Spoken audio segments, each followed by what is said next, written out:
is the one thing that when people come into our store, they if somebody has done something to screw up a coin, it is most likely they did an improper dipping. So I don't want to say I don't want to glorify the dip itself, but there are some coins that it is A, market acceptable to do, um, and B, sometimes it's actually even necessary to help conserve the coin, to actually give them a dip. Because eventually toning can turn to what's called terminal toning, which is that kind of black, crusty stuff. And it actually, at that point, starts to eat down into the coin. So if you can take that off, you're actually going to stop the coin from being destroyed. So, um, but My whole take on this was that a coin can receive a dip and you might never know it. exactly, And in that case, it's generally accepted by if hobbyists and it doesn't affect the if value. done properly, the nobody will ever know. The grading But when company, you can tell, then the coin's been damaged and value has been compromised. yeah, yeah, that's exactly right. That's a good way to put it. We dip a lot of coins, mostly coins that it's really acceptable on, silver dollars, walking Liberty halves, Washington quarters, Mercury dimes. Those coins, when they go from us to the grading company, they get dipped every time before they go, unless they have some attractive color. If it's just average gold toning, it all comes off. So, And to be honest with you, now having we sent off a nickel to NGC to have it conserved and then graded. mm-hmm, And NGC conserved the coin, which basically amounted to taking the toning off of it. mm-hmm. And then they sent it back to us as improperly cleaned.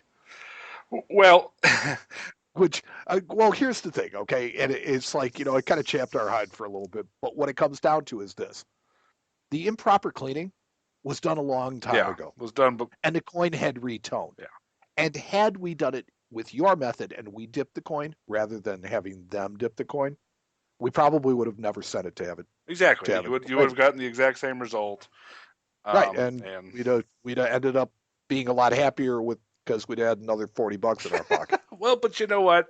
Like I said, we do a ton of coins, and there are coins that once you're done with, you're like, oh man, how did I miss that? But toning, light toning, even sometimes films like PVC and stuff that will come off with a dip, they actually can hide stuff that you wouldn't normally see. So, what we use at the shop, we call it the grading light, but it's basically in a dark room. We use the bathroom at the office. We have a lamp in there, and in that lamp we have a single white incandescent bulb, and that's it. We go in the bathroom, we shut the light off, we turn on our single white incandescent bulb, and that's basically what we use to grade the coins with. And this is both before and after they get dipped, because before they get dipped, we want to make sure that this coin is uncirculated. We want to make sure that it's worth, you know, putting it through the process, because it can be a process for us because we do quite a quantity of coins. So we want to make sure that it's worth it to do. And then after it's done, we want to make sure that we didn't miss anything. So using that kind of light tends to show, at least from what we're looking at, the best, because that's actually what the grading companies use to certify coins. They sit in a dim to dark room with incandescent light bulbs. And it is the least likely lighting that you are likely to find at a coin show. Well, now, believe it or not, a lot of coin shows, that's what those kind of bendy lamps that all the dealers use. Yeah, That's what they have in them. yes, but the ambient light that's coming down from the Oh, it's fluorescence horrible. on top of it, they really do kind of wreck it. Now, in my notes, I found a quote from somebody, I think it was on Coin Talk, Hmm. and I couldn't agree more. Said rather have a nice original XF coin than an overdipped AU, Yeah, and I agree with that. I would rather have a nice original XF coin than an overdipped AU. I think that selection of your coins is paramount. certainly. That I- you really have to be careful of what you select to be dipped because you could do a lot more harm than good. And honestly, in my professional opinion, if the coin is not at least like AU 55 or better, don't dip it. That's just what we kind of live by, because once you start getting actual wear on the coin, then you start getting areas that look really funny when you dip them. So Yeah, because you're going to take all of the toning that is effective of the wear yeah, rather than toning that is just on the top of the silver, and you're going to remove all the toning, and now you're going to have a worn spot that should actually be mm-hmm. toned, And they just and it's kind of look quite, funky. I never, yeah, you never dip them and they look nice. right, and it's like, and they'll look actually doctored. Yeah, they'll So look I said, strange. many coins have been dipped that you'd never suspect, and the market acceptance of these coins reflects people's attitudes. Get it? Reflects. that So was good. what I was looking at in here is how do you dip? I mean, what type of materials do you need? Can you give us a basic material list that you would recommend for dipping Sure, coin? sure. It's really easy actually. I personally use a pair of medical tongs that have kind of an eyelet at the end instead of like the regular grips, and that way you can grab the edge of the coin without doing any damage to it. But you can use use your hands, wear gloves if you can. If you're going to use your hands, and then just get some dip and a jar. The process is the most important part, and that is basically put the coin in there. What I do is I put the coin in, I kind of wiggle it back and forth a couple times, and then I pull it out right into the hot water. I just use running tap water. Some people recommend distilled water. It doesn't. I've never found a difference between them. Well, depending on what's in your Yeah, depending on where you water, are. If you if got you're well water, maybe rinsing it not. with well Yeah, water, that but may not be a good idea. And what I will tell you that I did that was a little bit different is I took the coin, all the way down to the bottom of the container of the cleaner, hmm and I rolled it just slightly so that my hand was touching a different part of the reading than it was when I first put it in. that's probably not a bad And idea. this managed to get the entire reading clean versus, when you pull it out and you have like two black spots where you held it when you put it in. Yeah. Oh yeah, and you'll get that. Because you do see that some from time to time. I see coins that people dip, and you see the two little spots where they hung on to it. So Yeah. Now, okay, so that's the materials that you need are basically going to be really hot water or distilled water. I use The like the dip itself, when, you my need container I use is like an old pickle jar. I mean, honestly, we're not real high tech with that stuff. okay, and you need a very soft cloth towel, Yes, oh yes, that's the most important part.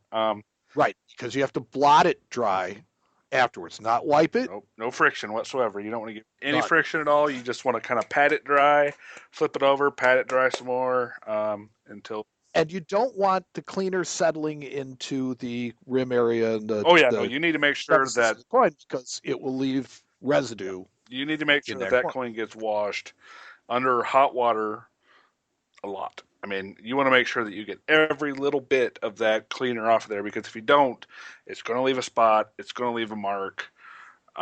It's just not going to. It's going to wreck the coin. Yeah, I mean, it's going to destroy the coin. So you want to make sure that everything you do to that coin, that you wash it, is the most important. Now, when or where should you dip a coin? Does it need to be done in a well ventilated area? Um, I've never. We use a bathroom at the shop, so Well, it's got a fan in there, so yeah. I mean, ours is ventilated. I don't think the fumes are. Um, yeah. Other than just the proximity to it, I didn't really notice any problems with it. yeah, But it does smell really nasty. it is. It is nasty. Um, how does dipping affect copper? Do not dip copper whatsoever. There you go. Um, There's your hard and fast rule. See, I'm I also I don't hesitate know to dip nickel because it doesn't do very much. the commercial dips that are out there is really basically meant for silver coins, not even gold. I use it on gold. Gold's okay. Do you use it on gold? Does it have the potential ruining effects on gold that it does on Gold's silver? a lot less reactive. Yes, you can hurt it, but it takes a lot more time. Okay, so it's harder to hurt it, but yes, you can still definitely do Yes. it. Yes. And okay, so as far as let's see, we got the materials. We got where should you do it? How does dipping affect copper? You should never do it. And dipping lower grade coins generally not a good No, it's a idea. horrible idea. Don't do it. You know, the idea behind dipping a coin is just to restore the luster. Yeah, And the only coins that the luster is really indicative of grade are going to be 55 and yeah, up. and that's my recommendation. 55 and better. And a lot of times I won't even dip AU coins just because I don't like how they look. And I mean, it's okay. The grading companies don't tend to frown upon the coins that we send them that are like that, but it's just a personal thing. I don't like how they look. And I will definitely give people this personal caveat, and that is that be prepared for anything that you dip to potentially be ruined. Yeah, yeah. I mean, that's just kind of the chance you're It is taking. simple. It's a very simple process. I have had coins react very interestingly. Most of the time, that's because they have had some prior processing that hasn't been, properly neutralized, and the dip reacts with it. I've seen coins actually tone from going into dip, so it's uh, it's just one of them things. I'm not sure what that prior processing was, but be prepared to have the whatever coin you're working with be destroyed. Unfortunately, Okay, and my last question would be is typically how long does it take before the dip becomes contaminated? um, it we normally change ours about once a week, but we also dip a lot of coins. So So do you take like a big bottle of it and pour it? You have a pickle jar, you said. So I assume that. I mean, it's like like a normal size jar. So this is not like our method where we actually took the jar of stuff that we bought and we dipped the coins in it. Oh no, yeah, Probably you bought not the the little best you policy. bought the little tub of it. Is that what you have? Yeah, Yeah, we yeah. actually buy it by the gallon. Well, you also dip a lot of coins. So yeah, we get it in gallon jugs and um, use that pickle jar method. So So yes, folks, you heard it right. You heard it here. I have finally come around. if you're gonna do it, I don't recommend doing it if unless you really take the time to do it exactly how I've described it, because you can really tear your coins up. I've seen a lot of coins ruined by people not doing it correctly. Um, I've owned quite a few of those coins. yeah, and I mean, like I said, you can always dip a coin again. So say you dip it in there, you shake it back and forth a couple times for 3 or 4 seconds, you pull it out, wash it off. If it still has some of that toning, wash it off really well, and then do it again. But you know, you can always you can't undo it. You can always You do it again. can't unring a bell. Exactly. You can always do it again, but you can't undo it. So Right. that's my And advice. so it's again, it's one of those things where, be prepared for the worst. Yeah. It's if you have a coin that is of substantial value, let somebody that really Yeah. knows what they're Send it doing to NCS. look at it and dip it and let them do it PCS, because PCGS Restoration, or NCS will definitely be your best option there if you have a coin that's yes. worth a lot of money. These coins that I'm talking about that we do are coins that are worth like $150 or less. So Yeah, and the coins that I did, I mean, I did it with junk silver quarters. I mean, these things are worth two and a half yeah, bucks. And I did it with Silver Eagles, which I mean, like I said, they're completely replaceable. Yeah, I mean, there's millions and millions and millions of every single one of them that I did. So, nothing that I did was by any means rare, and it was a really enlightening experiment. I've dipped I mean, coins before, and it'll make you pucker a little bit. yeah, I have to say that for somebody who was so dead set against it and so adamant about, well, I mean, this is just a bad idea. I've really kind of come around, and now I understand it a little bit better. It has its uses. It's not something that I recommend doing every day to every coin that you own, but under certain circumstances, I think that it is useful. And definitely not something for your average coin person. This is definitely something for the advanced collector. Well, I mean, like I said, it's I've seen a lot of coins screwed up by people that think that they're going to help their coins by doing it. If in doubt, don't do it. This is Steve Roach from Coin World, and you're listening to the Coin Show podcast.